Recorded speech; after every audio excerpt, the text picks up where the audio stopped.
Good morning, people. Good morning. Welcome back to Uncle Plug TV. Excuse the light. It's early. I'm headed into the gym. But I had something weighing on my mind about this Lamar Jackson situation.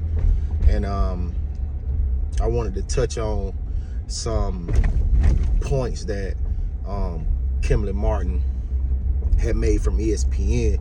And sometimes she could say some things that, don't really hit home because, it's so, the way it's put out there, you know what I'm saying? It doesn't hit home like that. But this particular one that she said about how he looks and how he plays and how he expresses himself being authentically him, that it's going to be tough for anybody to see him any other way than what it is, until he wins a Super Bowl. I think that's a true narrative to, I think, sports writers. But I'm pretty sure that anybody who is an authentic football fan would beg to differ. I think that the ones who watch football, look at football, really breathe this game, that really love this game, whether you're just a gambler or you just a watcher, you know what I'm saying? It's hard to be, it's weird. Like, I know how basketball is. A lot of people don't watch the regular season. They wait to the playoffs and then they go and play, because they play so many games, because they play 82 games in a season. Now they got the in league season going, they had that going, and now you got the regular season going. Then the All-Star break, more people start to tune in after the All-Star break once the team gets settled or whatever. But it's different when football, it's hard to not watch the entire season and jump in at the playoffs, because it ain't number 17 weeks, so it's tough. But if anybody who is a real football fan, I think the percentage is higher now, you know what I'm saying, than the people that don't believe. All right, because you'll look at his team and go, man, he ain't got nobody to throw to. He ain't got nobody. Then you throw in the Odell Beckham, but then you still say Odell a little old, man. He ain't really what he was, you know what I'm saying, after the injuries or whatever. Okay, that's cool. But he had nobody. The only person he had was Mark Andrews. He had J.K. Dobbins. I remember they drafted J.K. Dobbins. J.K. stay hurt. Now he got Gus, and he got, he said he got healed. So he got some runners along with his ability to run as well. So it's like he got Isaiah Likely now. He got, he got a team, he got a squad now. So most people are like, well, that's all he needed was a couple folks to throw to. Because everybody that they mentioned, to Joe Burrow, they mentioned to Josh Allen, they mentioned to Patrick Mahomes. You know what I'm saying? These boys got somebody to throw to. These boys got a squad. That's a tough argument that people make, and you don't really understand. As dynamic as he is, he ain't really had nobody on the squad, but yet this man undoubtedly makes the playoffs every year. They're always in contention every year. They're a powerhouse to play every year. You ain't just gonna go into Baltimore these past years since he been there after post Flacco and say y'all just gonna go in there and you ain't got nobody to worry about. You got to worry about Lamar. So I think real football players, football player watchers, the NFL watchers, they know. I think it's the commentary, and I think it's the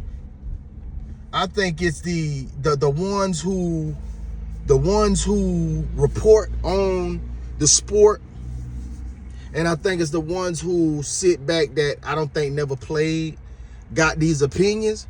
But real football players, real NFL watchers, real college watchers who've been watching him since Louisville, they know. Excuse me, Super Bowl or not, they know that boy's something special. They know that boy's something special. I'm a Tampa Bay Buccaneer all day to the heart. I don't care. You know what I'm saying? I ain't room for no squad until my squad is not in anymore. And then I got to make a choice of who I'm going to pick. You know what I'm saying? Like as the division goes down and as the conferences go down, then I got to choose who I'm going to root for or remain, you know what I'm saying, biased in the whole situation. Like I ain't root for nobody. I'm neutral. So I'm going to say, you know what I mean? I say, ain't no Florida teams in it no more. Miami got beat. Jacksonville didn't make it. My team got beat by Detroit last week. So I'm not rooting for Detroit. You know what I'm saying? I'm not going to root for Detroit because they beat us. And San Fran, I'm rooting for San Fran in a sense because, you know, my dog, that's his favorite team. My best friend, that's his favorite. That's his favorite team. You know what I'm saying? He's a San Francisco 49. But I am going to choose a Florida boy. He a Florida boy. I'm from Florida. He a Florida boy. So I'm choosing the Florida boy over everything. You know what I'm saying? So at the end of the day, if it come down to be Baltimore and San Fran, you know what I'm saying? In the Super Bowl, I'm probably gonna have to be neutral, but I ain't got no choice but to rock with that Florida boy. But if I won from Florida out the gate and he won the Florida boy, I'm gonna root with the one that I feel, you know what I'm saying, is deserving. And the boy's deserving because he come from a long line of quarterbacks who are mobile, that can move, and the team provides them nothing. Cam Newton, Michael Vick, you know what I'm saying? Like, he's come from a long line of talented, you know what I'm saying? It was different for Russell. It was different for Russell. You know what I'm saying? It was different for Russell. It's like Russell's a different being. You know what I'm saying? Yeah, we know he's black. He half black, half white, whatever, but it's different. It's a difference for Patrick Mahomes. He's half black, half white. He's not scrutinized as bad as a Lamar Jackson is just for the simple fact of how he speaks, how he talks, and how he is. He being him. But if you've been watching him over his career, watching him grow up, because, man, let me tell y'all something. And let's be realistic. I want y'all to be realistic. A lot of these white quarterbacks that come into the league, you know what I'm saying, that's all they wanted to do was play football. You know what I'm saying? And they had to wait their turn. Yeah, they're skilled now. They're talented now because of the hard work. Not saying that Lamar Jackson don't work hard, because that's fugazi. You know what I'm saying? Just because he got that God-gifted talent. Not saying that he doesn't work hard, or it's not hard for him, like he don't work hard like these guys. But a lot of these guys, you got to understand, these young boys that turn into young men, you know what I'm saying, they got the opportunity to grow old in this league. They started out real young coming to the NFL. These boys 19, 20 years old, 21 years old coming into the league. Most of these other white quarterbacks that came into the league, a lot of them came in at 23, 24. You're a lot more mature when you're coming out of the teens going into the early 20s.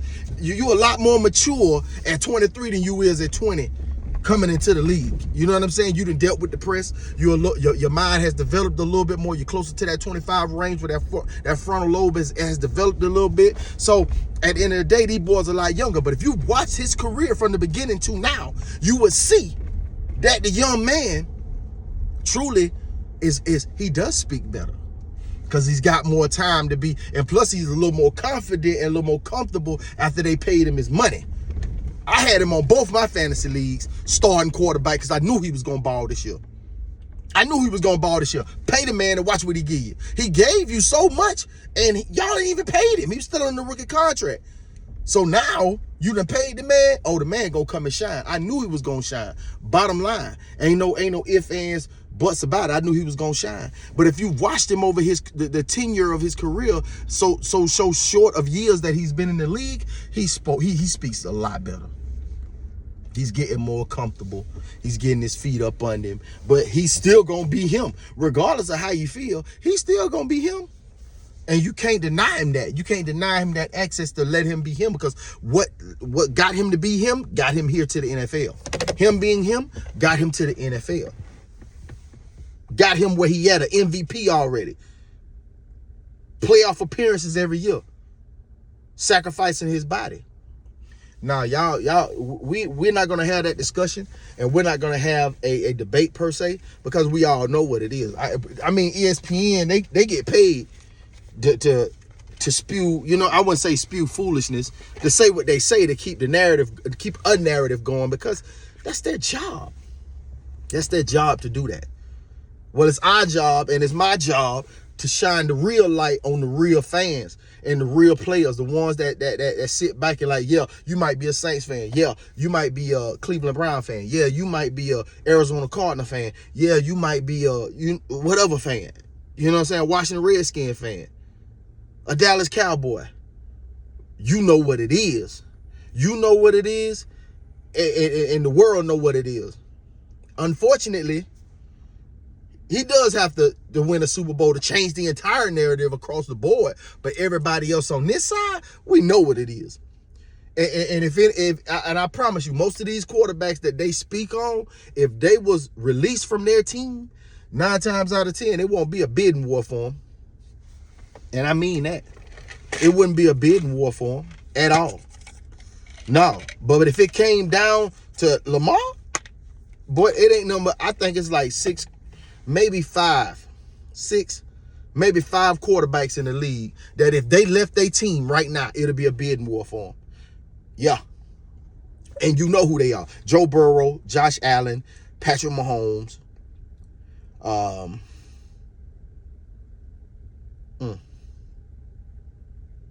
Some say Kyler Murray. I don't think so. Dak Prescott. Yeah, I said it. Dak Prescott. I don't like Dak, but Dak showed me something this season. He showed me something this season. Tua, I don't know. I don't know about that. And Lamar Jackson. Real talk. It'll be somebody in the water. Sharks will be in the water. If one of those 5 quarterbacks left their team right now, oh, they come, man, what? They coming to get Buddy. They coming to get them 5. Oh, everybody gonna be in that water. Oh, we gotta have him. You can say about Derek Carr, no, it wasn't like that. It was no bidding war. It was none about New York Jets trying to decide. Man, they wanted Aaron. They would have went with Derek if had not Aaron, you know what I'm saying, said he was coming after he did his ayahuasca or whatever that case. Hey, when he did what he did and then said, yeah, man, I'm coming. All right, bet. No, bye DC. DC over here in New Orleans. Who y'all call DC4, Derek Carr, he was over there in New Orleans. Straight up. Ain't gonna be no bidding war for too many of these quarterbacks in the league. Trevor Lawrence, maybe.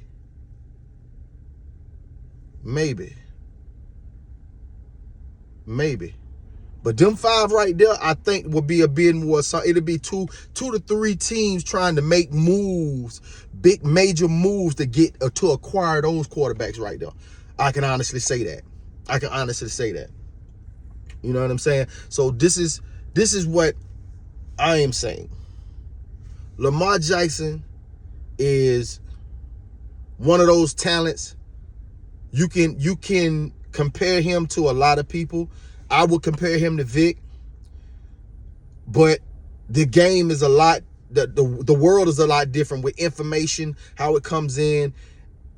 Michael Vick was an athlete, just like Lamar Jackson is an athlete, and they're developing into a quarterback. You know what I'm saying? And I feel like Lamar, look, this ain't gonna be the last time for Lamar, because he just got paid. So his future's secure. You know what I'm saying? He got his mom in his corner. You know, he got somebody solid in his corner. Ain't nobody trying to take nothing out of his pocket. You know what I'm saying? He ain't got no scandals or none of that off the field or none of that. I think Lamar is one of those talents, man, that like we just gonna have to mention. We gonna always mention, because Vic was the pioneer. You know what I'm saying? He was that GOAT. You know what I'm saying? But I call it the best of our time. Not the GOAT, the greatest of all time, but the best of our time. Yeah, y'all look at that. I said that. If you ain't heard that before that, I said that first. You did. So I'm just telling y'all, Lamar's that guy. His bottom line, hands down. Salute him. You know what I mean? And Kimberly made a great statement. I like what she said. I wish I could pull that clip up. You know, as I get more, savvy with this thing, I could put the clip up for you. But she said what she said verbatim, not verbatim, but in a sense, she said that he, it's unfortunate that the way he talks, him being authentically himself, and the way he looks, because Dan Olarski said the same thing. He said that he was being real as a white man that analyzed football. He said what he said. He said that Lamar, unfortunately, will be looked that he wasn't somebody who looks like Lamar, talks like Lamar, plays like Lamar, was not supposed to win a Super Bowl. So he has to win a Super Bowl to change his narrative. She agreed, saying that it's sad that it has to be that, because if they keep watching for and nitpicking the things that he doesn't do, they're missing out on such a wonderful talent, because they are trying to watch the failures or the things that he's lacking and try to take away from him, instead of enjoying the talent, the special talent that he is. And I really agree with both perspectives. I like both, from Dan and Kimberly. I really appreciate both points, and it was legit, because Stephen A sat there and you feel me? Like, Stephen A didn't say nothing, because they both made valid dope points. You know what I'm saying? So I'm signing off with these 4 teams left in the playoffs. The 4 teams that's left: San Francisco 49ers, I just had a brain fart. The Chiefs and the Ravens, San Fran and Detroit. Okay, San Fran and Detroit. What up, though? And you know what I'm saying? Like, with those 4 teams left, you know what I'm saying, I'm with my dog, who's a San Fran fan. I'm rooting for my dog to win. It's gonna be tough, because I was here again, because we had Bay Ray back in 2012. We had Ray Lewis over here, and we had my boy San Francisco 49 when they had Kaepernick, and they did this again. You know what I'm saying? So it seems as if it could be that way again. We're gonna see. We're gonna see if that narrative plays out. You know what I'm saying? You guys take it easy. Signing off, man. Y'all have a wonderful week, man. Be productive. You know what I'm saying? Stay in the game. Keep your head up. Don't never give up. Never cop deuces on life. You feel me? Just love life. Like my boy Cam say, one pinky, one finger, one thumb, one love. I think that's how you do it. But I ain't doing that. All I said, keep your head up, your shoulders back. You know what I'm saying? And keep pushing. Hey, I'm out. Y'all check me out. Hey, and leave some comments, man. Holler at me. Leave me some comments, man. If you agree or disagree, whatever the case may be. And if you like the video, share the video, subscribe to the channel. If you've been watching and fell off, you know what I'm saying, just know that I got some more content coming. Y'all holler at your boy. Y'all be easy. Peace.